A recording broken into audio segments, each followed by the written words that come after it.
సభకు నమస్కారం. సభాధ్యక్షులకు, వేదిక పైన ఉన్న పెద్దలందరికీ నమస్కారం.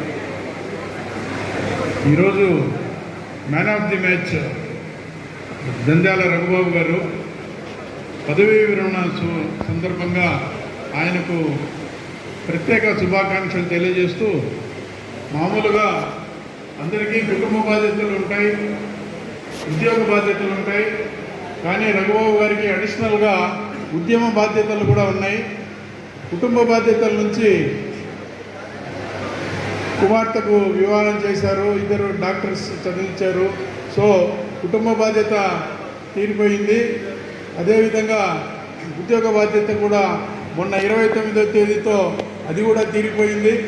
ఇంకా మిగిలిండేది కేవలం ఉద్యోగం నేను భావిస్తూ ఉన్నాను. ఎందుకంటే ఉద్యోగంలో మొదలుపెట్టినప్పటి నుంచి కూడా అటు ట్రేడ్ కార్యకర్తగాను, ప్రభుత్వ రంగ సంస్థల పరిరక్షణకు ఉద్యమించిన కార్యకర్తగాను, ఇన్సూరెన్స్ కానీ, బ్యాంకింగ్ కానీ, పోస్టలు, బిఎస్ఎన్ఎల్, అంగన్వాడీ, ఈ విధంగా ఏ కార్యక్రమం కర్నూలులో ట్రేడ్ యూనియన్ కార్యక్రమం జరిగినా దానికి వెన్నుదన్నుగా ఉంటూ ఏదో రకమైన పాట రాసి వాళ్లకు ఉత్తేజాన్ని కలిగిస్తూ ఉండడం అనేది రఘుబాబుకు వెన్నుతో పెట్టిన విద్యగా మారింది. కనుక భవిష్యత్తులో కూడా ఆ ఉద్యమ బాటను పూర్తిగా కొనసాగించవలసిందిగా కోరుతా ఉన్నాను. ఎందుకంటే ప్రజాశక్తి పేపర్లో కానీ, నవ తెలంగాణ పేపర్లో కానీ ఆయన రచన లేకుండా ఈ మధ్య కాలంలో రావడం లేదు. అటు సురుకు అయినా లేదు, అంతకుముందు ఉన్నటువంటి ఇంకొక పేర్లైనా దాదాపు 100ల కొద్దీ హాస్యోక్తులు నిండినటువంటి సందేశాన్ని ఈ సొసైటీకి ఆయన అందించాడు. అంటే కేవలము ఒక క్లాస్ లాగానో, ఒక ఉపన్యాసం లాగానో చెప్తే ఇప్పుడు వినడం లేదు, అందుకని దానికి హాస్యాన్ని జోడిస్తామనే విధంగా రఘుబాబు గారు ముందుకు పోవడం జరిగింది. దాన్నంతా కొనసాగించవలసిందిగా నేను కోరుతా ఉన్నాను. ఆ కొనసాగింపు మరింత ఎక్కువగా జరగాల్సినటువంటి అవసరం ఇప్పుడు సమాజంలో ఉంది. ఎందుకంటే ఇప్పుడే రఘుబాబు గారు సన్మానించినటువంటి విధానాన్ని మీరు గమనించారు, సన్మానించబడిన వ్యక్తులను కూడా మీరు గమనించారు. కాబట్టి వారికి మొక్కలు అందజేశారు. మొక్కలంటే పర్యావరణాన్ని కాపాడాలి అనే విధంగా ఏదైతే జన విజ్ఞాన వేదిక సందేశాన్ని ఇస్తుందో ఆ సందేశాన్ని ఆయన కొనసాగించడం జరిగింది. అదేవిధంగా భారతదేశంలో కొత్త సామరస్యం వెలుగొందాలని, భారతదేశం భారతీయులందరికీ చెందిందనే విధంగా ఒక సందేశాన్ని కూడా ఆయన ఈరోజు మనకు చెప్పారు. ఈ విధమైనటువంటి సందేశాలు కానీ, ఈ విధమైనటువంటి అభిప్రాయాలు కానీ సొసైటీలో చెప్పేవారు కరువైపోతూ ఉన్నారు. కనుక రఘుబాబు తన ఉద్యోగ విరమణ తర్వాత రేపటి నుంచి ఆ విధంగా తన జీవితాన్ని కొనసాగించవలసిందిగా కోరుతా ఉన్నాను. అంతేకాకుండా ఏదైతే నరసింహయ్య గారి, లక్ష్మమ్మ గారి దత్తపుత్రుడుగా రఘుబాబు గారు ఈరోజు తన భావి జీవితాన్ని కొనసాగించవలసినటువంటి అవసరం మరింతగా ఉంది. ఈ 36 సంవత్సరాలు కానీ, అంతకుముందు చదువుతున్నప్పుడు కానీ ఎస్ఎఫ్ఐ కార్యకర్తగా ఇతర అన్ని విధాలు ఆయన అదే బాటలోనే ఉన్నారు. కనుక ఆ బాటను కొనసాగిస్తూ అదేవిధంగా ఈ బాధ్యతల్లో తనకు చేదోడు వాదోడుగా ఉన్నటువంటి శైలజనైతేనేమి, అదేవిధంగా సుష్మిత వారి సహకారంతో మరింత ముందుకు పోవాలని చెప్పేసి కోరుతూ ఆయన భవిష్యత్తు జీవితాన్ని మరింత సమాజానికి ఉపయోగపడే విధంగా నడుపుతారని చెప్పేసి కోరుకుంటూ సెలవు తీసుకుంటున్నాను. అబ్దుల్ రహీం. అలాగే ఈనాడు రిటైర్ అవుతున్నటువంటి రఘుబాబు గారికి, అలాగే పుస్తకావిష్కరణ మన రఘుబాబు గారి పుస్తకావిష్కరణకి ఇక్కడికి విచ్చేసిన ప్రియమూర్తులకి, శ్రీమంతులకి, అందరికీ చేయించిన పెద్దలకి అందరికీ ధన్యవాదాలు. ముఖ్యంగా నేను కృష్ణానగర్లో 90స్లో ఉన్నాను. అయితే నాకు అప్పుడు పెద్దగా పరిచయం లేదు. నాకు పరిచయం వల్ల నరసింహయ్య సారు, లక్ష్మమ్మ గారు, అంటే మేము వాళ్ళ నైబర్స్ అన్నమాట, పక్క వీధిలోనే ఉండేవాళ్ళం. వాళ్ళ అబ్బాయి వాళ్ళు కూడా వచ్చిపోతుంటారని మాకు పెద్ద పరిచయం లేదు. అంటే అప్పుడు సమాజం పట్ల నాకు అంత అవగాహన లేదు. కొత్తగా ఉద్యోగంలో చేరి 7 సంవత్సరాలే కాబట్టి. తర్వాత అక్కడి నుంచి షిఫ్ట్ అయిన తర్వాత వాళ్ళు ఎంత గొప్ప వ్యక్తులు అనేది, నరసింహ గారు, లక్ష్మమ్మ గారు ఎంత గొప్ప వ్యక్తులు అనేది నాకు అవగాహన రావడానికి దాదాపు 7 సంవత్సరాలు పెట్టింది.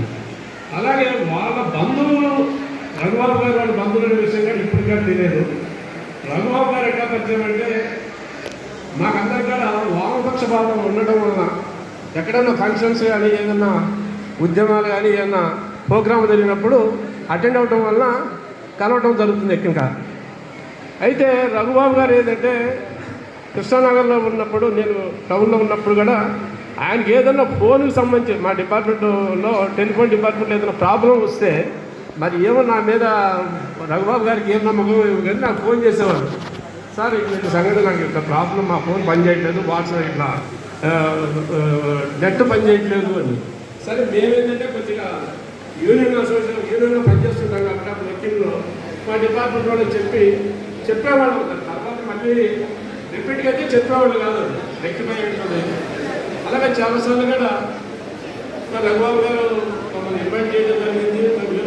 మేము కొన్నిసార్లు మేము కలవలేదు.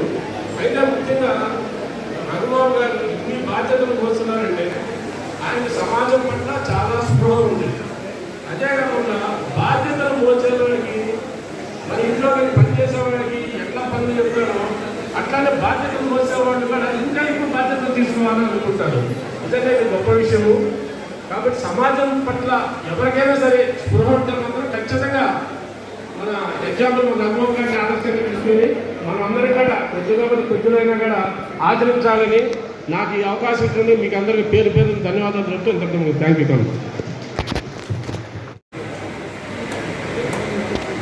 సభాధ్యక్షుడు మిత్రులు, చిరకాల మిత్రులు ధనంజయ గారు, బాబు నాకు ఎప్పటికీ బాబే, రఘుబాబు, శైలజ, సుష్మిత, విజ్ఞాన్ పెద్దలు, వేదిక మీద ఉన్న పెద్దలు అందరికీ. ఇప్పుడు సభా మందిరము రఘుబాబు మనసులో చాలా నిండుగా ఉంది.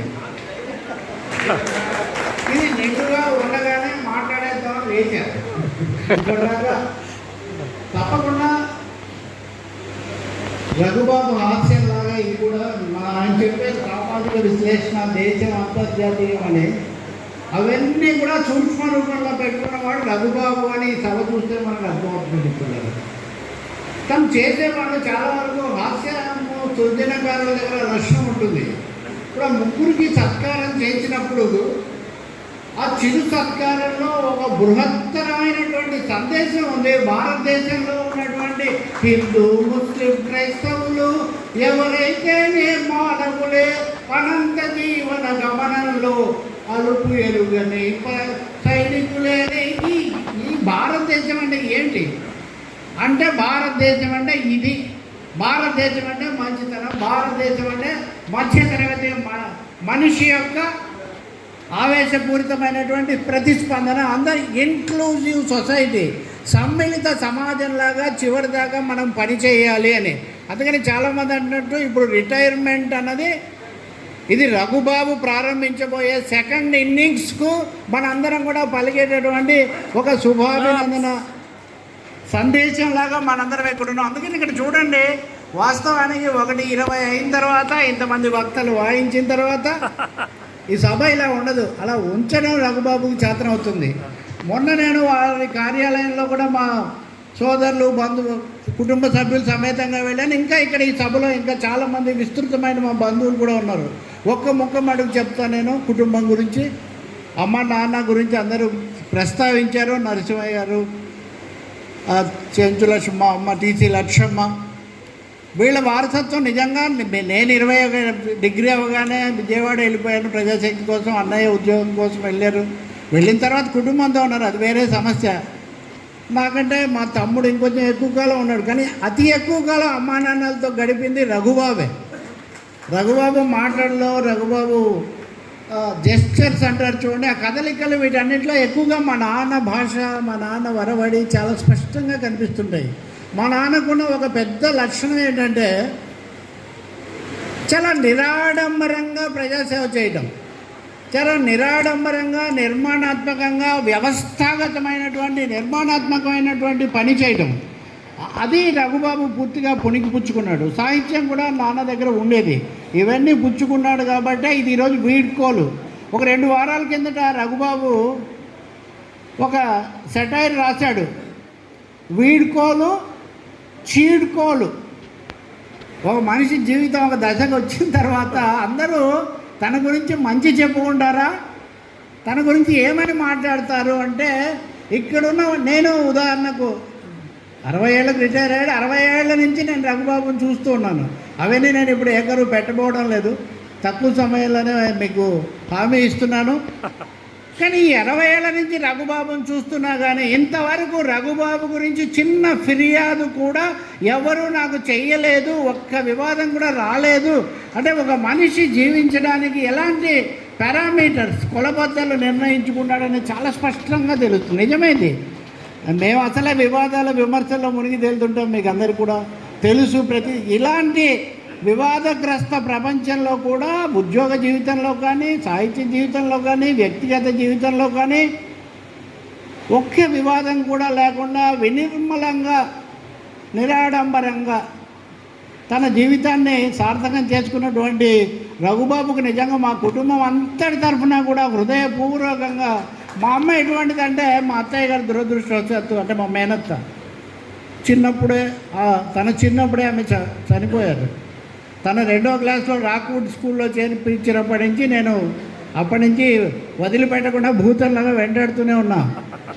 మా అమ్మ లక్షణం ఏంటంటే మా నాన్న కోల్స్ కాలేజీ, మా మావయ్య కూడా కోల్స్ కాలేజీ. ఇప్పుడు అదే జంధ్యాల వారి గురించి జయసార్ శర్మ గారు మాట్లాడుతుంటే, జయసార్ శర్మ గారికి చిన్న సవరణ చెప్పాలి. రవి గారు తెలంగాణ రాష్ట్రంలో ఉన్నారన్న మాట ఉపసంహరించుకోండి సార్. నేను హైదరాబాద్లో ఉన్నాను, పూర్వ రాజధానిగా అందరం చేరినటువంటి హైదరాబాద్లో నేను ఉన్నాను. హైదరాబాద్ తర్వాత భిన్న సంస్కృతులకు ఆలవాలంగా ఉన్నటువంటి కర్నూలు నుంచి నేను వెళ్ళాను. కర్నూలు రాజధానిగా ఉండగానే నేను పుట్టాను. చివరి వారం నేను అక్టోబర్ 24వ తారీఖున పుట్టాను. నా గురించి ఎందుకు చెప్తున్నానంటే, చాలామంది తేలిక రోజు కనిపిస్తుంటాం కాబట్టి మీ తెలంగాణలో ఉండి మాట్లాడతారు సార్. మేము ప్రపంచమంతటి తరఫున మాట్లాడేవాళ్ళం సార్. గాజా గురించి కవిత్వం రాస్తాడు రఘుబాబు, హైదరాబాద్లో ఉండి ఆంధ్రప్రదేశ్కి ట్యాగూర్ కదా గీతాంజలిలో చెప్పినట్టుగా, wear small divisions won't divide the human to that great world lead me అంటే ట్యాగూర్. కాబట్టి ఇవన్నీ చాలా తెలుగు భాష మనది, నిండుగా తెలుగు భాష మనది అని రాసినటువంటి నారాయణ రెడ్డి, తెలుగు జాతి మనది అని రాసిన నారాయణ రెడ్డి, తెలుగు జాతి మనది, రెండుగా వెలుగు జాతి మనది అని చిన్న సవరణ, ఒక అక్షరం. అదే తెలుగు భాష గొప్పతనం సార్. తెలుగు భాషను పాలకులు రక్షించాల్సిన అవసరం ఉంది. తెలుగు భాష వైపు మళ్ళీ వెళ్ళను. రఘుబాబు అలా మా అమ్మ దగ్గర పెరిగితే, మా అమ్మ లక్షణం ఎటువంటిదంటే, మా అత్తయ్య గారు చనిపోయిన తర్వాత 6 పిల్లలు, చిన్న పాపకు అప్పుడే 2 నెలలు.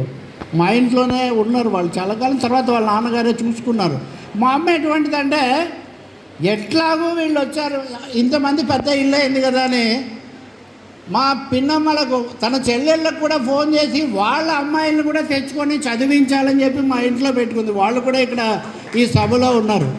అంటే భారం పెరిగిందని కాదు, ఇంకా వాళ్ళిద్దరిని కూడా కలిపితే ఇది ఒక సంస్థానం అవుతుందని ఆ కళ్యాణి, అరుణ వాళ్ళందరూ కూడా ఇక్కడ ఉన్నారు. ఇంకా మా ఆవిడ కానీ నేను మిగతా సోదరులకు నాకు ఒక తేడా, నేను వాళ్ళ అక్కని పెళ్ళి కూడా చేసుకున్నాను.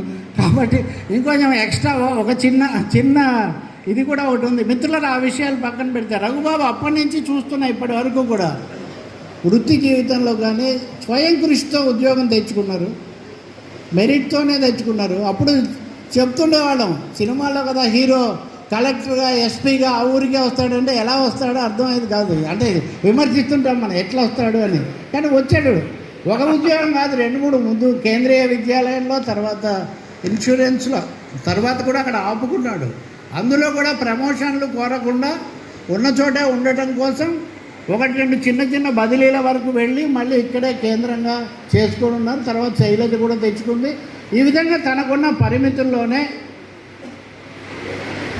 ఆ జీవితానికే పరిమితమై సమాజానికి అపరిమితమైనటువంటి సేవ అందించడం కోసం తనకు తాను పరిమితులు పెట్టుకున్నటువంటి ఒక సామాన్యమైన అసామాన్యమైనటువంటి పాత్ర వహించిన వ్యక్తి రఘుబాబు అని సందర్భంగా నేను చాలా సంతృప్తిగా చెప్తున్నాను, సగర్వంగా నేను సంతృప్తిగా చెప్తున్నాను. ఒక మనిషి వెనక్కి తిరిగి చూసుకుంటే నా రోల్ నేను ప్లే చేశాను అని అనుకునేది కదా. ఆ పాత్ర రఘుబాబు 1992లో అద్వానీ రథయాత్ర అయిన తర్వాత ఒక కవిత రాశాడు, రథం ముందుకు అద్వానీ ముందుకు రథం వెనక్కి ఏదో రాశాడు. చాలా సెటైరికల్గా ఉన్నది. బాబు నువ్వు ఈ లైన్ తీసుకొని కవితలు కాలమ్స్ ఎందుకు రాయకూడదు? అది నాకు అంతగా ఇప్పటికి కూడా గుర్తుంది స్థూలంగా. రథం ముందుకు దేశం వెనక్కి అనే అర్థం వచ్చేటట్టుగా. కాబట్టి అప్పటి నుంచి తను రాయడం మొదలుపెట్టాడు. జేఎస్ఆర్ శర్మ గారు ఇంకొకందుకు కూడా ఆయన మెచ్చుకోవాలి. తల నిండ పూదండ దాల్చిన రాణి మొలక నవ్వుల తోడ మురిపించబోకే పులవానలు కురియు మొయిలువో మొగలి రేకులలో నీ సొగసువో. ఈ పాట మా మామ జంధ్యాల చిదంబర శర్మ గారు, వాళ్ళ నాన్నగారైన చిదంబర శర్మ గారు పాటల్లో దిట్ట. ఆయన రాత్రి కూడా అందమైన ఆనందం పాట వినకుండా నేను ఇంటికి వెళ్ళేవాడే కాదు. అంత అద్భుతంగా అంటే సంగీత సాహిత్య సమలంకృతి అన్నట్టుగా సంగీతం సాహిత్యం కూడా ఆ కుటుంబంలో తండ్రి దగ్గర నుంచి కూడా ఈయన పుడిపుచ్చుకున్నాడు. ఈయన దగ్గర ఘంటసాల రికార్డులు ఎన్ని ఉంటాయో మనం ఆశ్చర్యపోతాం. ఘంటసాల పాటలే ఏ సినిమాకి ఎవరు సంగీతం కట్టారు అంటే, ఇందాక మిత్రుడు ఒక మంచి మాట వాడారు, సాంస్కృతిక బాధ్యత అని. సామాజిక బాధ్యత, రాజకీయ సాంస్కృతిక బాధ్యత, cultural responsibility towards the society. అంటే ఉద్యోగంలో official responsibility, family responsibility, social responsibility, వీటితో పాటు కల్చరల్ రెస్పాన్సిబిలిటీ అనే దాన్ని కూడా శక్తి కొద్దీ పోషించాడు. కాబట్టి పుస్తకాలు ఆవిష్కరణలు, ఇప్పుడు తన పుస్తకాలు రాయడం కాదు, ఎవరు పుస్తకాలు రాసినా కానీ వాళ్ళని రెండు చేతులా ప్రోత్సహించి ఆశీర్వదించేటటువంటి వెన్ను తట్టేటటువంటి వ్యక్తి ఇప్పుడు మోహన్, రఘుబాబు, చక్రపాణి, వీళ్ళందరూ ఇంకా చాలామంది మిత్రులు అదే వినాయతుల్లో కూర్చున్నారు. అక్కడ పత్తి ఓబులే ఒకరు కాదు, హైదరాబాద్లో ఉన్న వారు అన్నట్టుగా అక్కడ ఉన్న ప్రతిసారి ఈ సాంస్కృతిక యాత్ర ఆయన సాగిస్తూనే వచ్చారు.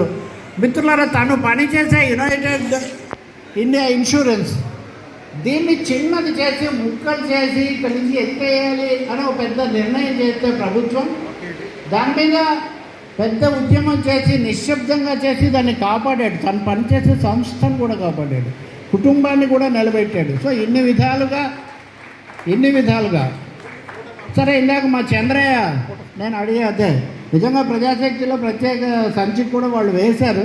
నేను కూడా ప్రజాశక్తి ఉన్నాయి కదా. రఘుబాబు ప్రజాశక్తిలో కూడా కాలం రాశారు. ప్రజాశక్తికి కూడా ఆయన అనేక సందర్భాల్లో అనేక రూపాల్లో సహకరించారు. ఇందులో చాలా వాటికి మా నాన్న ఉన్నప్పటి నుంచి చేశారు, తర్వాత కూడా కొనసాగిస్తూ ఉన్నారు. రాబోయే రోజుల్లో కూడా నేను నిన్న కూడా చెప్పాను, వారి మామగారు కూడా గతంలో ఇన్సూరెన్స్ రంగంలో పనిచేశారు. మొత్తం ఈ వారసత్వాన్ని, ఈ బంధుత్వాన్ని అన్ని విధాల రఘుబాబు చాలా అర్థవంతంగా చేయటమే కాకుండా దేశ రాజకీయాల్లో ఇప్పుడు ఏం చేయాలి, ఇప్పుడు గాజా మీద ఎందుకు కవిత రాయాలి, ఇప్పుడు ఆ ముగ్గురిని ఎందుకు సంస్కరించాలి, ఇప్పుడు ఎందుకు ఒక ప్రైవేటీకరణ గురించి చేయాలంటే ఇవన్నీ పర్యావరణం గురించి కూడా. సార్ జేఎస్ఆర్ శర్మ గారికి మీ దృష్టికి కూడా తెస్తున్నాను. చాలామంది కరుణశ్రీ అంటే నేను ఒక పూల మొక్క కడ నుంచి లేకపోతే పూలు దారాలతో గొంతుల గురి బిగించి ఇవి చదువుతుంటారు. కరుణశ్రీ గొప్ప పర్యావరణ కవి. కరుణశ్రీ కవిత్వంలో పర్యావరణ స్పృహ అపూర్వంగా ఉంటుంది. అది రఘుబాబు దగ్గర కూడా చాలా ఎక్కువగా ఉంటుంది. మనం ఇందాక ఇచ్చిన మొక్కల దగ్గర నుంచి జన విజ్ఞాన వేదిక నాయకుడుగా కూడా ఈ పర్యావరణానికి ఎంతో పనిచేశాడు. ఇక ముగింపు నేను కూడా ముగిస్తాను, ఎందుకంటే ఇక నిండుగా ఉండగానే ఆట ఆపడం ఒక కళ అంటారు కదా, మాట ఆపడం కూడా ఒక కళ. కాబట్టి తను పదవీ విరమణ వేళ నేను మామూలుగా పదవీ విరమణ చేయడం లేదు, అక్షర కాంతులతో పదవీ విరమణ చేస్తున్నాడు రఘుబాబు. ఈ పుస్తకాన్ని ఇక్కడ ఆవిష్కరణ చేయడంలో ఉన్న విలక్షణం ఏంటంటే అక్షర కాంతులతో. అంటే నేను ఇక మీదట అక్షరానికి, సమాజానికి మరింత ఎక్కువగా నా సేవలు అందిస్తాను అని మనకు రఘుబాబు ఇస్తున్నటువంటి సాహిత్యపరమైన హామీ పత్రం. రేపు పొద్దున మీరు ఎవరైనా తను అడగొచ్చు, ఏం కవితలు ఇంకా రాయలేదే అని మీరు తప్పకుండా అడగచ్చు. పాటలు అడగలేదు, మీరు పాటలు కూడా తన దగ్గర అడగవచ్చు. సామాజిక బాధ్యత ఇందాక తమ్ముడు హరి చెప్పినట్టుగా ఈ ఉద్యమపరమైన బాధ్యత అన్నీ కూడా నెరవేర్చడానికి మీరందరూ కూడా ఇక్కడికి వచ్చి, మనమందరం కూడా ఇక్కడికి వచ్చి జరిపినటువంటి సభ ఒకటి అనిపిస్తుంది. రిటైర్మెంట్ అనేది మామూలుగా జరుగుతుంది కదా, దాన్ని యథాలాపంగా తీసుకోవచ్చు కదా అని అనుకోవచ్చు. కానీ నాకు ఇప్పుడు అనిపిస్తుంది, మంచి పని చేసిన వాళ్ళని ఏదో ఒక సందర్భం చూసుకొని అభినందించడం సమాజం యొక్క ఒక బాధ్యత. మీరు మంచి చేశారు, మంచి చేసిన వాళ్ళతో మేము ఉంటాము అని నలుగురు కలిసి చెప్పే ఒక మాట వాళ్ళు మరింతమంది మంచి బాటలో నడవడానికి 4 అడుగులు వేసిన వాళ్ళు ఇంకొక 4 అడుగులు వేయటానికి అది దోహదపడుతుందని చెప్పి భావిస్తూ ఆ విధంగా ఈరోజు జరిపినటువంటి క్లుప్తంగా మాట్లాడాలనుకున్నాము. కానీ క్లుప్తము ఆప్తము, ఆప్తుడుల గురించి క్లుప్తంగా చెప్పలేము. ప్రియజనే నాస్తి పునరుక్తం అంటారు. ఇష్టమైన వాళ్ళని గురించి అదే మాట పదే పదే పునరుక్తి చేసినా కానీ అది ఏమీ పునరుక్తి అనిపించుకోదని బహుశా మీలో చాలామందికి ఇలాంటి భావాలే కలిగి ఉంటాయని నేను అనుకుంటున్నాను. అధ్యక్షుల వారు ఎంతమందికి అవకాశం ఇస్తారో నాకు తెలియదు, కానీ మన అందరి తరఫున కూడా నేను రఘుబాబుకు ఈ సందర్భంగా హృదయపూర్వక అభినందనలు తెలియజేస్తూ మిగిలిన విషయాలు తర్వాత టీవీలో మాట్లాడుకుందాం. సరే, నమస్కారం.